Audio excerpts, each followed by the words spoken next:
I gotta say, it's a bit motivational seeing something like this.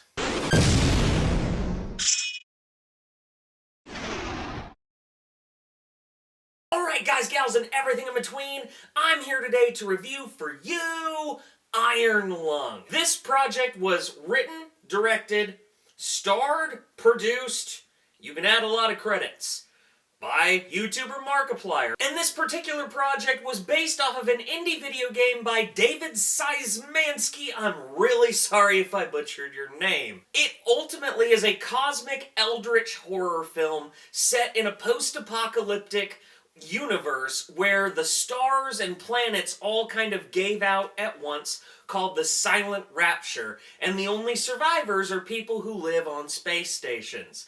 And these space station survivors take these rusty, archaic submarines because they found a moon that had some suspicious things on it that they think maybe could be a key to keeping them alive. But there is a giant ocean of blood. So they take these submarines down and they explore in the ocean of blood. And there's dark secrets that unfold.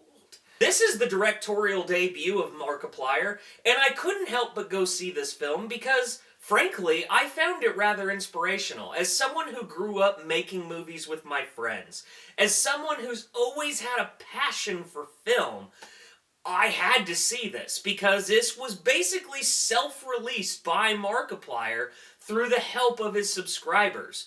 And I'm not going to let that sway my bias, but it will influence certain things, if that makes sense. This is a dark, dark film. And I don't just mean in terms of the world or the universe has effectively ended, but it is just also dark in tone, it's dark in cinematography, and it's dark in just overall subject matter.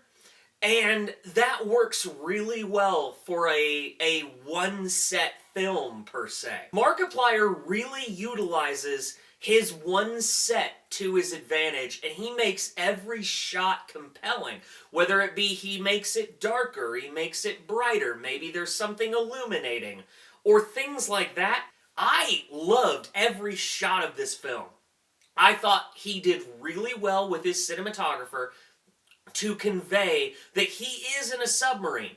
But the real star of this film is the sound design.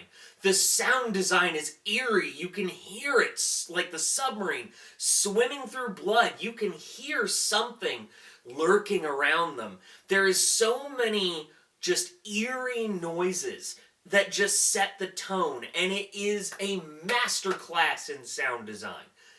Incredible. Markiplier, whoever you did for that, I hope they got a really good raise because, wow. While I'm singing its praises, this film is not without its flaws. There are things I didn't like about the movie, and you know, I gotta be fair. So, the thing I most didn't like is that there is a period of this film that stalls out. The game itself, if I'm not mistaken, the game itself's runtime is supposed to be like an hour. Like, I think it's 65 minutes or something like that.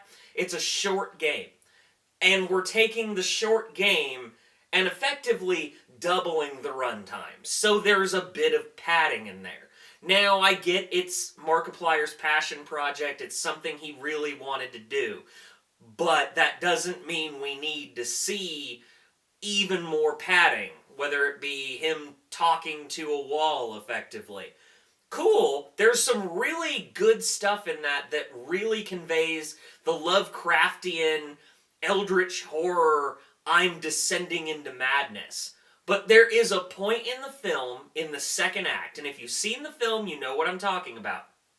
It gets explosive, it's intense, it's wild. And you're like, oh, this movie is about to end. This is the finale. Because it feels like a finale, and the fireworks are going off, metaphorically speaking, and then it, well, I don't want to be the bearer of bad news, but the movie's got about another 30 to 45 minutes. And so it's almost like they went, ta-da, and then they kept going. I think you could have shaved about 20 minutes off this film, and it would be just another level higher. I think this was an example of sometimes having outside opinions helps, because I feel like most people would have sat there and went, I feel like you could cut this whole segment out, because there is a segment after the ta-da scene that feels like it was not at all necessary. But I still enjoyed it because you're delving into that eldritch cosmic horror. And again, this is like Lovecraft on screen. This is H.P. Lovecraft to a T, and that's really cool to watch, because not a lot of filmmakers do stuff like cosmic eldritch horror, so it brings that Event Horizon vibe. It brings things like Dagon or Splinter into the play, where you're like, oh wow, this is something special. And that's really cool. Again, just the runtime. That's really my main critique, is the runtime. Really simple story, and the way they convey that there's things lurking out through the use of the X-ray machine, they use that masterfully. Or I should say Markiplier used that masterfully. The X-ray machine button almost becomes a character in and of itself, and the things you see underwater are haunting and disturbing. The imagery is glorious in terms of that. Nailed it. Again, Markiplier nailed it. You don't need a massive CGI budget or visual effects budget when the way the X-ray machine is used, it's used effectively. And it's that whole, the thing that's behind the door is scarier than when you actually see what's behind the door. So it works to its advantage. Markiplier utilized that like almost straight out of a film school class. And I loved that. I really loved that. It also gave me some 12 Monkeys vibes with some of the apocalyptic nature of it. So, all in all, I loved Iron Lung. I just thought it was a little bit too long. Is this the best movie ever made?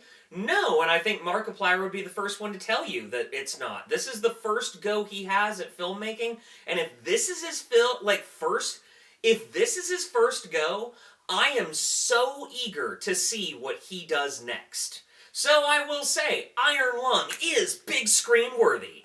Alright guys, gals, and everything in between, did you see Iron Lung? You should. You should support indie film content. You should support people like Markiplier making movies. Don't forget to like and subscribe. I got plenty more videos coming to you. Love you guys.